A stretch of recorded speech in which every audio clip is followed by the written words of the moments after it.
श्री स्वामी समर्थ. श्री स्वामींच्या लीला आघात. श्री स्वामी समर्थ लहरी होते.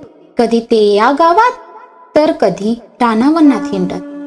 कधी ते नदी काठी दिसत तर कधी मंदिरात असत. एकाच जागेवर स्वामी सहसा दिसत नसत.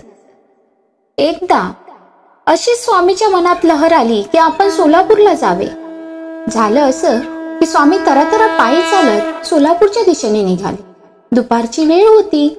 डोक्यावर सूर्य तळपत होता. पण तशा उन्हातही स्वामी अनमनी पायाने सोलापूरकडे निघाले होते. रस्त्याने जाता जाता एक शेत लागले. त्या शेताच्या बांधावर पंढरीनाथ आणि एकनाथ नावाची दोन गुराखी मुले बसलेली होती. स्वामींना बघून वेडा आला असे दोघे त्यांना चिडवू लागले.